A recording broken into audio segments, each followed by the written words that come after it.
Hey everybody, welcome to episode 20, hard to believe, of Duke's Download.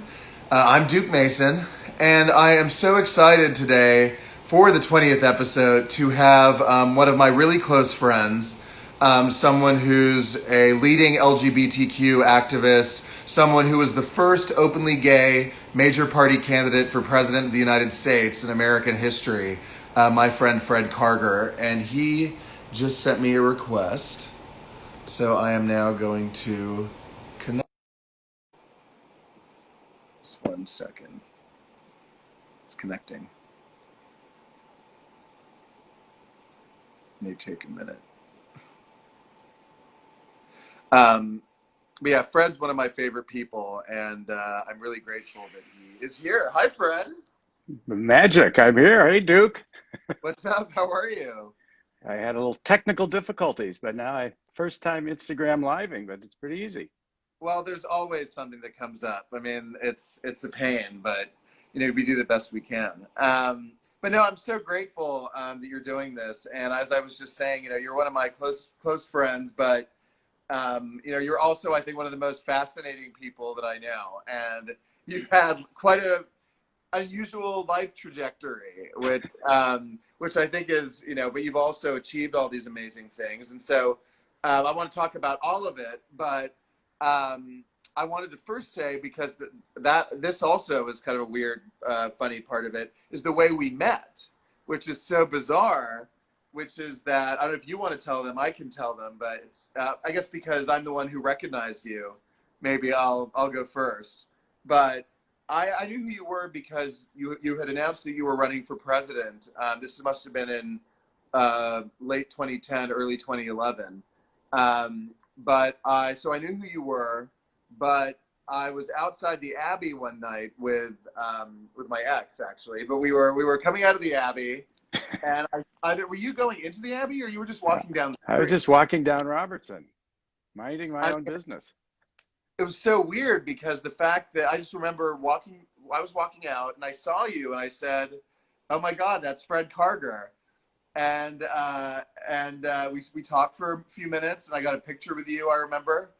And then we had lunch a couple times after that. And so, I mean, I was just thinking we've known each other now for almost 10 years. Yes, that's probably our coming up to our anniversary. I think probably late 2010. I hadn't been campaigning in California, but mostly in the East Coast. But I'd been home for a little while to regroup before I went back to Iowa and New Hampshire. So yeah, no, that was fortuitous. You were I a mean, big help on the campaign. meant to be, no question.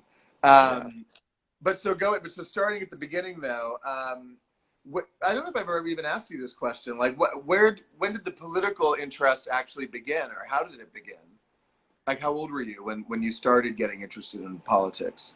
I was a little kid, and my dad had been the Republican precinct chairman for our area. And so he used to take my brother and me to the train station to hand out campaign flyers for presidential candidates, Senate candidates, whoever. And so it was a good life lesson because when you're 6 or 8 years old, it's very easy to get somebody to take your campaign literature. And I think I got the bug then, and then started volunteering in Illinois politics, where I'm from, for a man running for governor, Charles Percy, very liberal Republican who ran for governor in 64, lost, and then ran for US Senate in 68 and won. And then I got very involved 6 years later after I graduated college on his US Senate race, which was the easiest campaign I'd ever worked on, and had a very meaningful role in that. And that was kind of the final straw to get me to become what we call political junkies. Yep. Need that fix. That's what you and I both are. We're definitely political animals.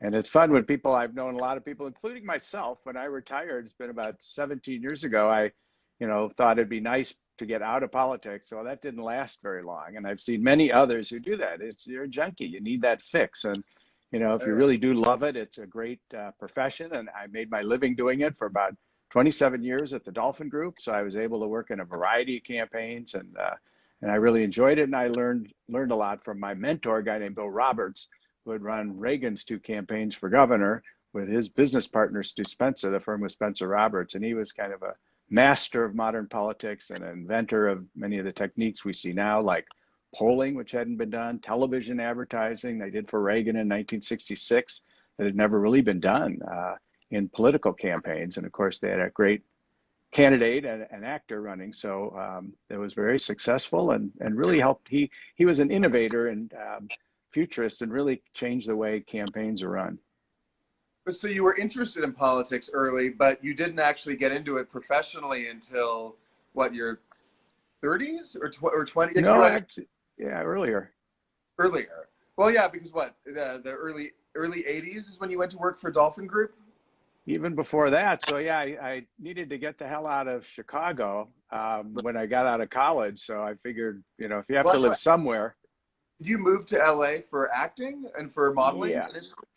Yeah. So right on, I was 23 and I packed up my car and headed west, crying most of the way, scared. I didn't know anybody in LA or what I was going to do particularly, but I had met somebody, Alan Carr, who was a big, successful agent, manager, personal manager, who wanted to kind of mentor me and told me to move out. And so he set me up with an agent and a photographer and acting school and everything. And I did that for about 3 years. I'd given myself a 2 to 3 year window to see if I'd gotten my TV series and major national commercial, which actually I just got under the wire in 3 years. But I decided to follow my passion, which was politics, and volunteered on a U.S. Senate race in California, a guy named Bob Finch, who'd been coincidentally Reagan's lieutenant governor, but much more liberal than Reagan. And he was running for the U.S. Senate, had worked in the Nixon administration as cabinet secretary. And it was kind of the perfect fit for me. I volunteered, and that's where I met Bill Roberts, who offered me a job then with the Dolphin Group. And I was about 27 years old when I took that job a year later. So I started at 27. I went to work for a guy named Dana Reed on a special election. It was supposed to have been about a 6-week special election, and I ended up working there 27 years. So I was very fortunate to wind up lost in my dream. And sorry, you cut out, or I cut out for a second. Sorry about that. It was very good. Technical difficulties. Yeah, right. The kid. But so didn't you work? Did you work with Ford during the 76 campaign? Was that with Bill Roberts? So I had worked on the Senate race. We lost in the June primary in 1976 to a guy named Sam Hayakawa. So then his business partner, the Stu Spencer I'd mentioned, was actually managing Ford's campaign. And it was pretty unique because Reagan, you know, they had made Reagan, these two guys, and Ford went to Stu Spencer to have him run his campaign against Reagan. And then he brought Bill Roberts in for kind of the punch him in the nose, which Bill was pretty good at. But it was like an Florida, like shot across the bow. Yes, you hire your opponent's key two consultants, and so I got a job with Ford. I did various things at the Republican convention. What are we coming up to the 44th anniversary in Kansas City? It was very exciting because it was a heavily contested convention that came down to the floor vote, and there hasn't been one of those again in my lifetime. Reagan had challenged Ford, and it was down to the wire there. And so I was working on the White House staff, actually, which was pretty fun for a 26-year-old. And I was taking these uncommitted delegates up to meet the President of the United States.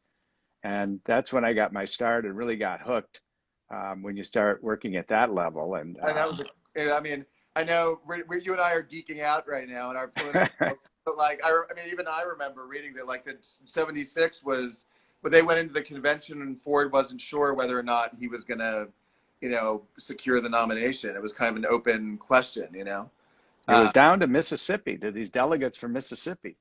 And they would come, I would meet them in the lobby at an appointed hour to meet with the president, and they'd show up late.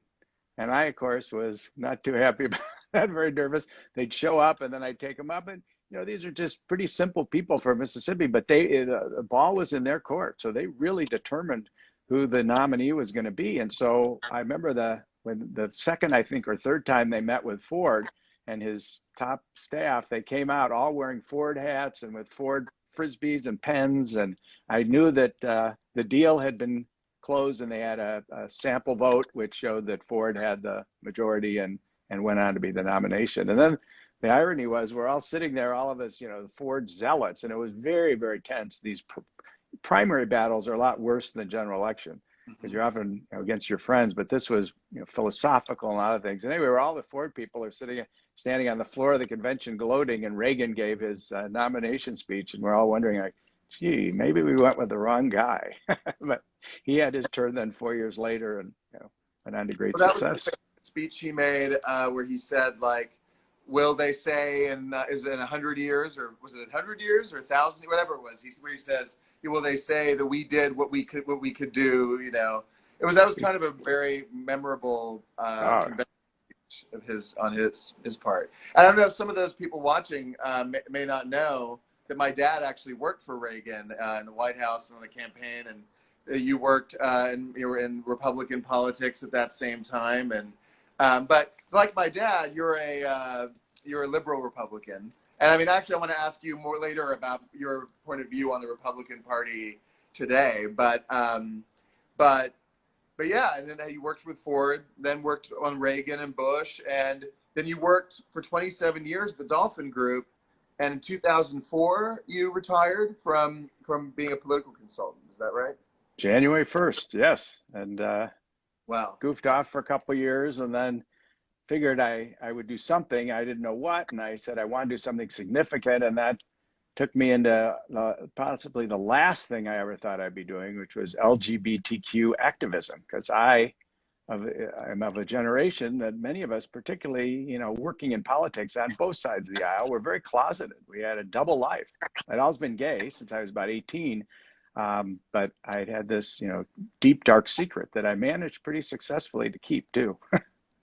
Well, so how did that work? Because like, so when you left Dolphin Group in '04, I mean, I know you obviously were out in your personal life, but did you have to like have a big coming out? Like, were there a lot of people that you knew professionally where you had to have that conversation, or how did that? What was your like debut? How did you come out as a gay activist at that point in your life? How did that work? It was a unique approach. I, live in Laguna Beach. Greetings from Laguna. And I was very alarmed because the main gay bar in Laguna, which everybody loved and had been around over 60 years, the oldest gay bar in the Western United States, the Boom Boom Room, it was called, was sold to a multi-billionaire from Beverly Hills who was going to convert it to this boutique hotel. And so I was trying to rally some of the locals, and nobody was particularly interested in doing anything because it's, this guy bought it and it's over. But I learned in my career that you can go after something to try and preserve it and never give up. And so here we are now. I started an organization called Save the Boom. And it was right when the internet was really getting going. This is about 2006.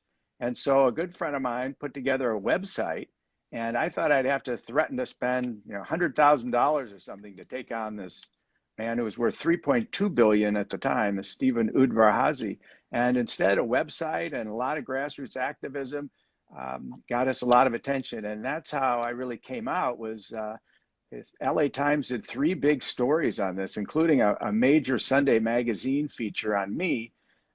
They came to Laguna, we had dinner, and they brought a photographer, and they took all these pictures of me. And I opened the Sunday magazine, which was a very well-read thing in the LA Times, 14 years ago, when a little thicker newspaper, and I wonder which picture they're going to use. Well, they ended up using 12 photos. It looked like a contact sheet where they had all these different pictures of me. And I guess, I figured, I'm out now. So first Christmas party I went to, where I saw a lot of my friends from work and old clients and everything. It's interesting. A lot of people came up to me and said, either we knew you could have come out to me, or I wish you'd come out to me. I'm very supportive. And it was a very emotional kind of thing. And I was very nervous about facing that. And that's why I got into activism. And that's what I say. There's a great documentary about that by John Fitzgerald Keitel called Saving the Boom that's on YouTube. And it was the real turning point for me. And it was just really the start of our fighting back in the LGBTQ civil rights movement, where we went after our opponents. We didn't just sit back and take it and be nice and smiley, and we went and fought back. And I did that against this Mr. Hazy. We ended up running him out of town. A new owner has it. It's still empty. We're looking for a gay bar to take the place over. It was 13 years since it closed, but we kept it open for another year. And that was really my coming out. And once that happened and I was able to kind of vent this anger that had been building up in me for 50 plus years, of feeling like a second class citizen, of having to take, women to office events, not my partner of 11 years. It was a boiling point. And so I'm kind of this radical activist, I like to say, in a blue suit, a little different than the Larry Kramers of the world, but going after our opponents, I think, very effectively. Well, but you became a lot, as you alluded to, you became a lot more vocal and strident later on. So I mean, I think you've compensated for those years of being more quiet, if you know what I mean. But no, I mean, I was going to bring up the Boom thing because I don't know if you saw, but they announced that Flaming Saddles in West Hollywood is closing, and they already closed Gym Bar, which is another big gay bar in West Hollywood. And, the expectation is that because of COVID, a lot of these bars, more and more of them are going to be closing. And it's sort of, I think COVID has basically just sped up what was already happening to a lot of these kinds of places. And so I was going to ask you, like, why was that something that meant so much to you? Like, why do you think it's so important to keep places, especially places like Motherlode or the Boom Boom Room, or why do you think it's so important to keep these like historical gay establishments in business?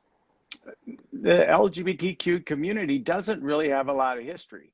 It was because so many people were so closeted, and thanks to you that just finished Eric Cervini's great book on Frank Kameny, which was just an eye-opener for me as an activist on what things were like in the 50s and 60s to make change in the 70s. And I just think that this boom, which had really helped the whole mood and economy and just the flavor of Laguna Beach, because Laguna Beach has been a gay mecca since the turn of the 20th century. So in the early 1900s, something like 25 artists came down from San Francisco. So we assume a lot of them were gay, and they stayed. And this has been a historic gay community. I used to come here in the 70s when I was afraid to go out in LA for being discovered. A lot of people, a lot of celebrities like Rock Hudson and Robert Reed from the Brady Bunch would come to the Boom Boom Room, and it was a safe, comfortable place. And I saw what happened in Santa Barbara to the 3 gay bars that had closed there, and the gay community left. And I was afraid that would happen to Laguna. And I think that this, because of the historic nature, we had the first openly gay mayor in the United States, Bob Gentry, who's become a friend of mine who helped save the Boom effort, 1982.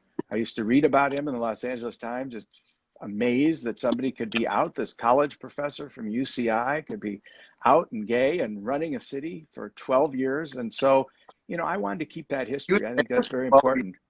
Yes, I'm a council and mayor for 12 or 3 terms. And so, and he really was bold and courageous when many of us weren't. And he inspired me at the time to think that things are possible. And that's why I really wanted to be a role model for younger people, to encourage people who are having struggles and a tough time. And, I've, as you say, kicked it up several notches by going after our opponents, even running for president, because I want to send a message to our youth. And then as I found a lot of older people do, that there are no limits. You can do anything you want. And things have really changed at lightning speed the last 12 years. It's pretty exciting to be involved in this movement.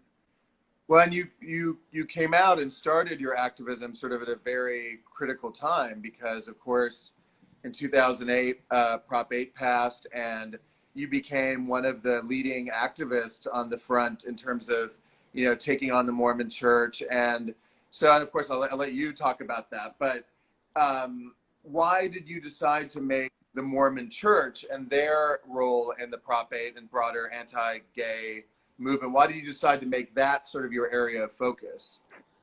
Well, one of the things I did in my 27 years at the Dolphin Group was a lot of opposition research. So, every political campaign has like to say, oh, we're going to run a positive campaign.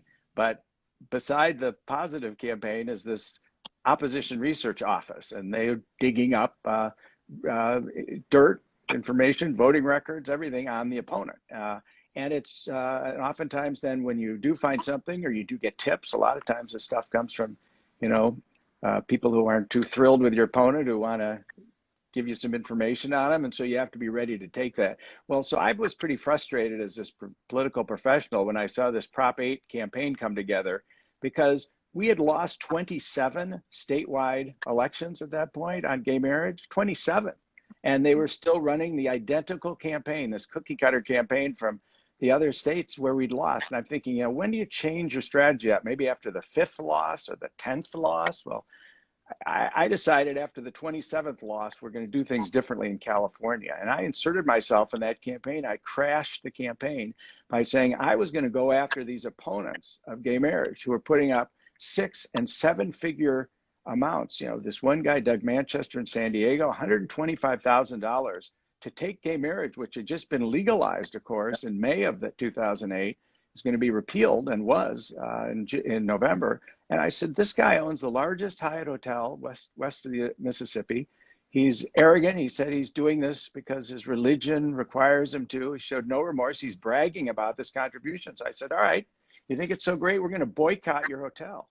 And we did that successfully, working with Cleve Jones, who you've had on and became a good friend, with Unite Here, his hotel workers union. We caused him to lose $1 million a month until he finally surrendered and apologized and offered $125,000 to LGBT groups. I went after 4 other of the biggest donors, and we settled 3 more of those successfully. The one guy owns A1 Self-Storage in San Diego, Terry Castor, with a gay son, of course, gave something like $693,000. So he's still actually under boycott. But these others settled because they're afraid of the attention and the bad PR. And so everybody's trying to curry favor with the LGBT community. And I think I had a lot to do with that. I even went after, Betsy DeVos's mother, who gave $450,000. This little old lady I've never heard of.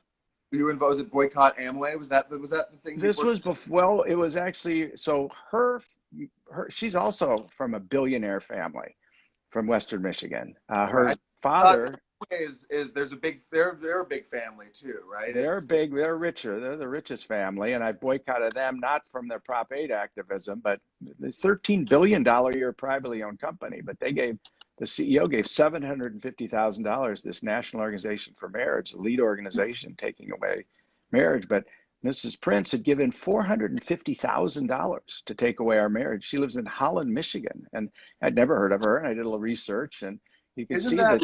Is that the guy who Betsy DeVos is married to? That family? No, so she married into the Amway family, but the Prince family, also billionaires, from Western Michigan, and all these Dutch kind of very conservative people. And so we did a commercial against her. We got somebody who looked just like her, and we did a takeoff of the Daisy commercial that Lyndon Johnson did against Barry Goldwater. So we just started stirring things up, and she got a lot of press in Michigan for having given this money. So I wanted to embarrass her, which we succeeded in doing. My fear was she'd give more money, but she never gave another dime. We did that with this Terry Castor in San Diego, made a commercial against him. And so we really kind of went after these donors. Why? Because if we could narrow the spending gap, we had lost these 27 elections, marriage elections. Well, we've been outspent 2 or 3 to 1, which is, one thing to say, but it's another thing when you're handicapped to try and get your message out on an unpopular issue at the time with that kind of money. So, you saw that Prop 8, we ended up raising $44 million. We lost narrowly to defeat it. But then in the other states, we went on to win. Why? Because like in Michigan, in Maine and Minnesota and Washington State, that Jeff Bezos, I think, gave $2.8 million, and we ended up outraising our opponents 3 to 1. And in 2012 or no later, we ended up winning those 4 marriage votes. So the tide has turned. Want to cut off the money, which I was single-handedly doing because these organizations can't. And so I was very proud of that. And we did it under an organization called Rights Equal Rights. And one guy and the internet and a lot of media can really make a difference. Absolutely. And I think, I know you're still really involved on, particularly when it comes to exposing the Mormon Church and calling them out. And I don't think people, I think some people know if you're really plugged in, but, I don't think people really know generally the full extent to which the Mormon Church has been from the first days, I think in the early 90s when Hawaii was, considering, the gay marriage issue. And they've really been one of the primary,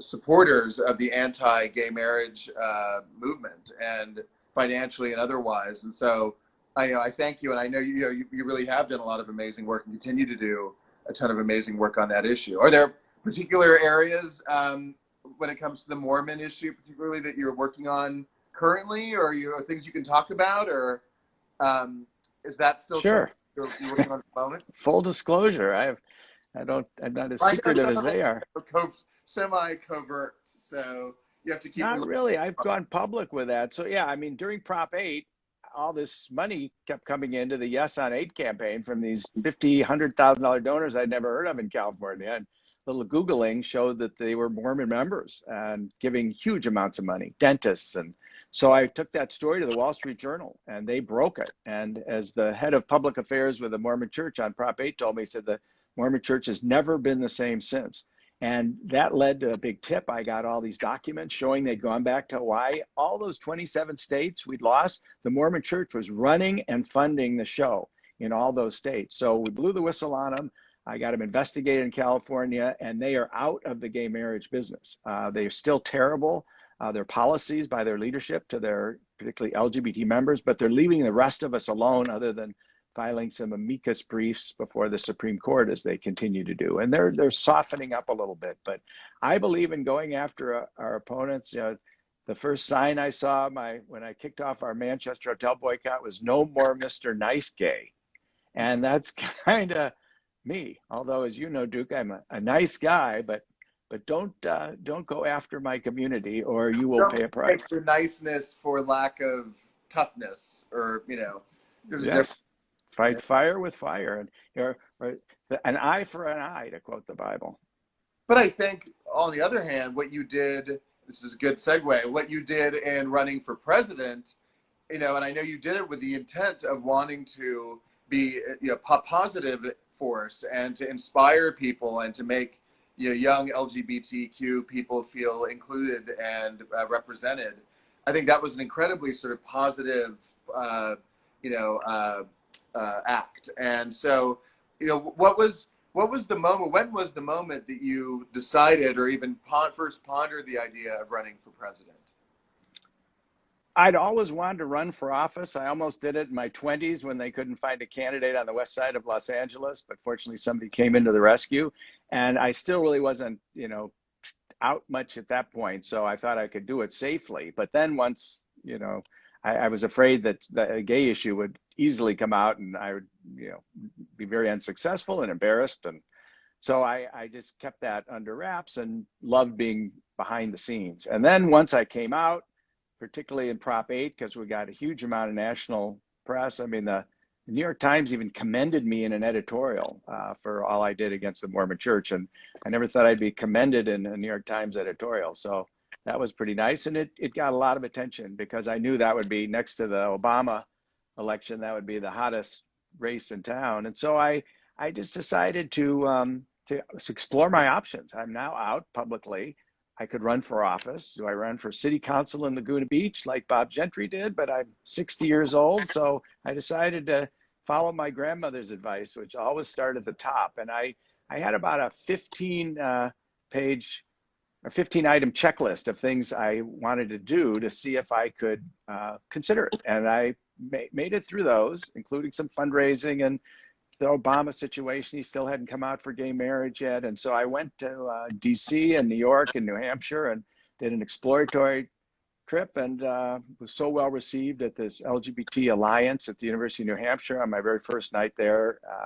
These kids were so excited. They never thought about the possibility, that I went ahead and put a full campaign together, and full time for 2.5 years. One of the reasons I did run was to draw attention to Mitt Romney and his Mormon faith, because I was very concerned that he has total allegiance to the president of the church, which people don't quite understand.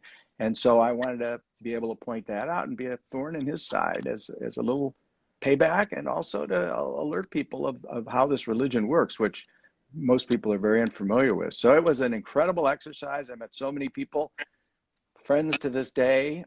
Getting ready to go back to New Hampshire in about a week. I'm going to do a little victory lap. See a few people if I can, but mostly just a little memory lane trip.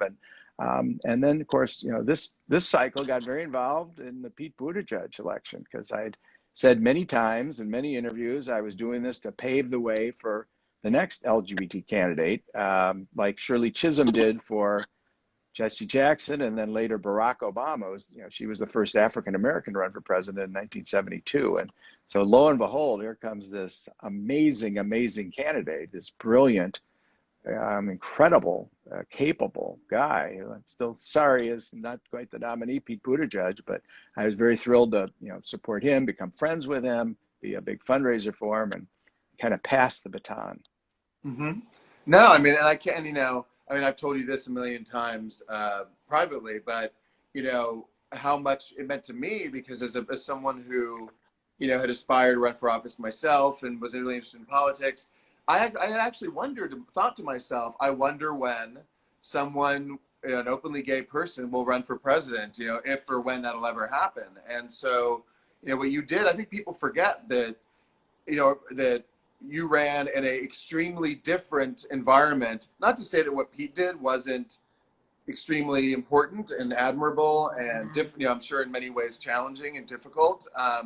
But you ran in an extremely, number one, obviously running in the Republican primary, but being 10 years ago when we were living in a very different country than we are now. And I know that you faced a lot of, bigotry, hate, hate mail, death threats. I knew you faced a lot of opposition. And I know that, you did qualify for at least one of the debates, but because of, the fear that a lot of those people had of having someone like you up on the stage, you weren't able to participate. But maybe you can talk a little about the comparison of what you went through versus, the way that things are now with Pete and all that. Well, sure. Part of my reason for running as a Republican, I had very good Republican credentials. You mentioned I worked for Reagan, I worked for Ford, I worked for Bush. So it's not some guy out of left field. Right. I mean, But I never. you were not in elected office, but you were at the top levels of, a lot of different campaigns over the years. So you were a legitimate, a legitimate candidate and person that was established in those sorts of circles. It took a little sales job. My first role was to prove I was credible, because I've never run for office before, as you said, and so this is very presumptuous to run for president. Who is this guy from California? He's Although, hey, gay. Trump, the current president, never ran. Well, he had a few more things going for him than I did. He could self-fund, and so yeah, it was quite a surprise, and I really paid my dues. I spent I think I did something like 27 trips to New Hampshire from California. I ended up renting a house there, as you know, the New Hampshire White House, where we worked at headquarters, and all our volunteers stayed there. And we had a very successful operation. I won the first straw poll of the campaign. I beat Mitt Romney and Donald Trump. I worked like hell at the St. Anselm College, the first one. I got a lot of attention. I beat Michelle Bachmann in the state. I got more votes than she did, who was one of the two most homophobic of the candidates running. So that was pleasurable. I had hoped to beat Santorum, but he'd already won the Iowa caucus, so he was a little hotter at that point. Although he and I were often tied in the polls at 1 or 2%, like I was with Newt Gingrich and Rick Santorum and John Huntsman. And then I went to Puerto Rico. I was on that primary. I beat Ron Paul, who had raised about $30 million, been in every debate. Hard work. We ended up getting endorsements down there. Came out to California, was on the primary in my home state. I was only one of 5 Republicans on that ballot.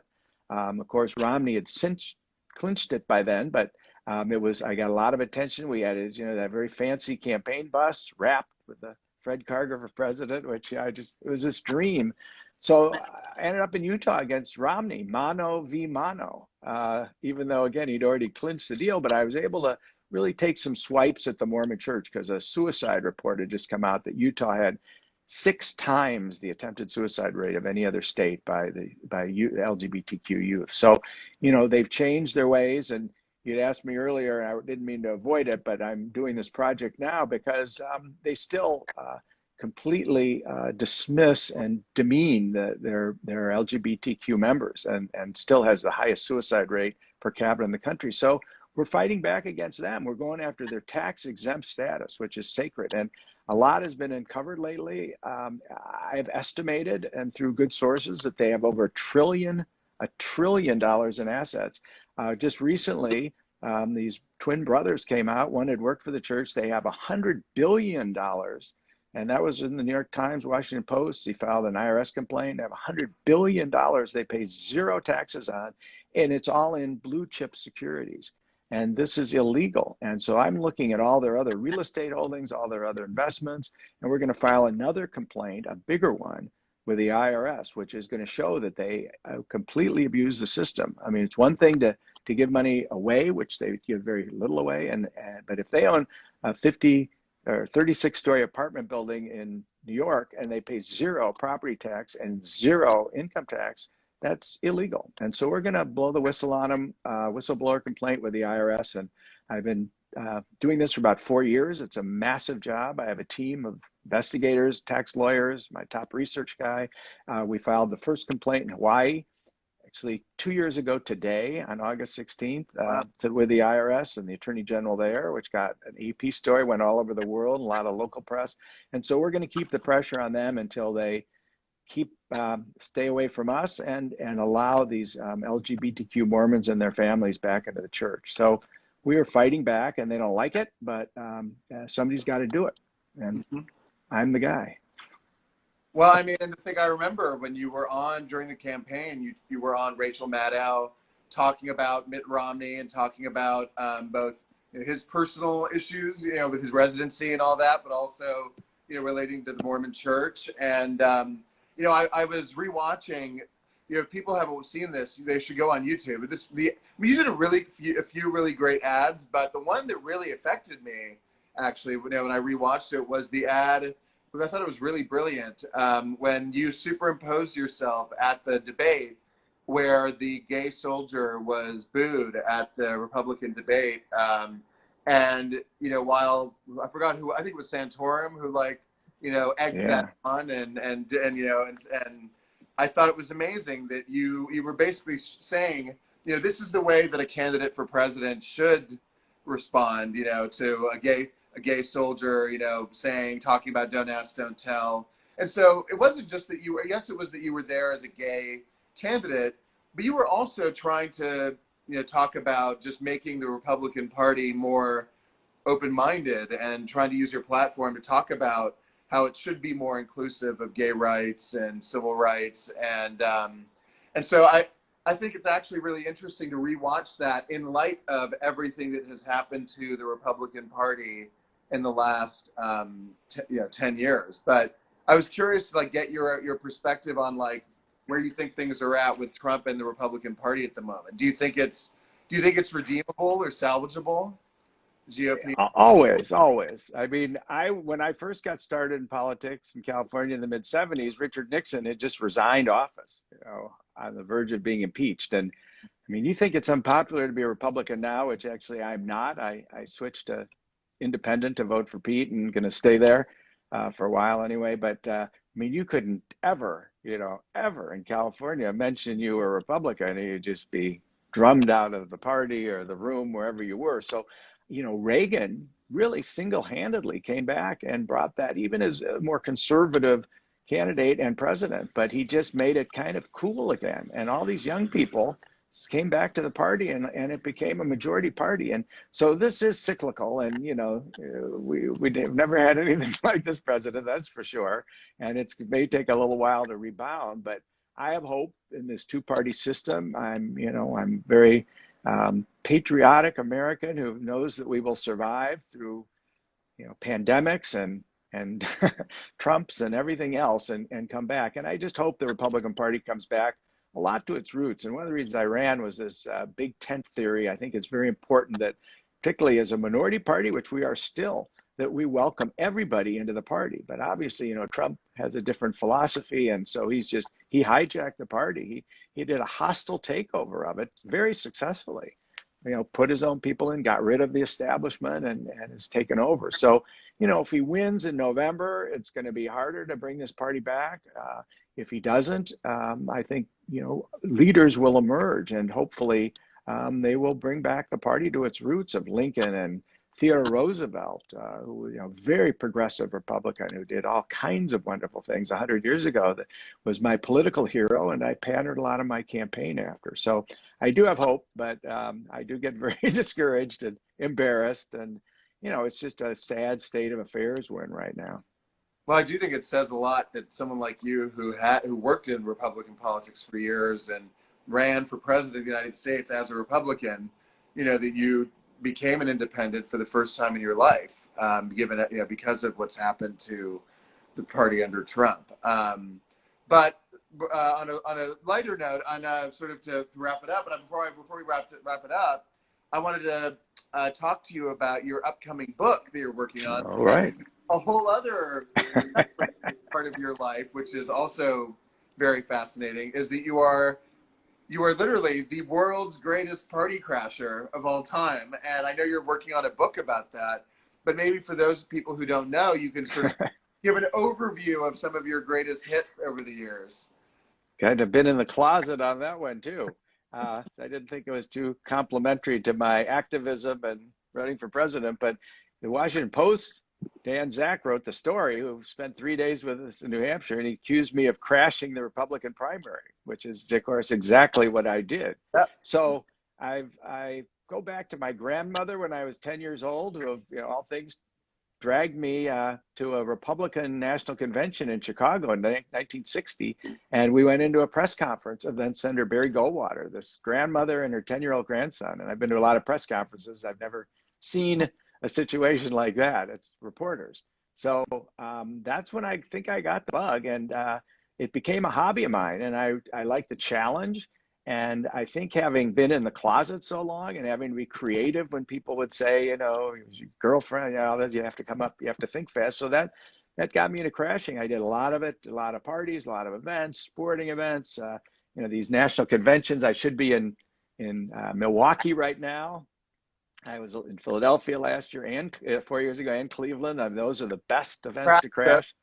Always. I would get on the floor of the convention every single night. And everybody goes, oh, it's a lot tougher since 9/11. Well, sometimes I had passes. Other times I would just blend in with the crowd. But yeah, so after a lot of pressure and after being named by this blog in Toronto, Canada, which is a big lifestyle blog called The Richest, they had the 15 top crashers in the world. The Salahis were number 15 who crashed the Obama first state dinner, and I was number 1, and it went through the other 13. And so I figure, well, now that I've been named the world's greatest crasher, I better tell all. So with a reporter who did a story on me for Urban Daddy, Sam Eichner, a great young writer in New York, we worked together on this book, and it's done.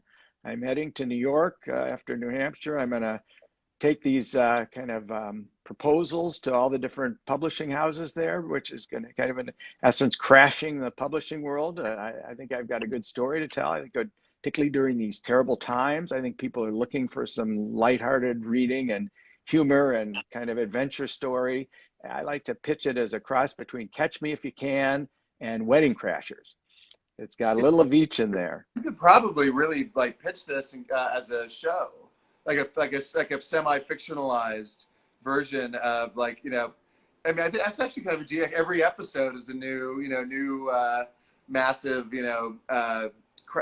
one episode's you at the Oscars, the next is you at the at the Met Gala. I mean, the one that I didn't know about. I mean, and people go on your social media because they can read about all the twice at the Oscars on the stage, Vanity Fair, Oscar party, the White House. But the one I didn't know about was the Hubert Humphrey, the fact that you crashed your way onto the plane with the former vice president, Hubert Humphrey, was running for president at the time, that you just you spent the whole 24 hours on his campaign plane? It was a red eye.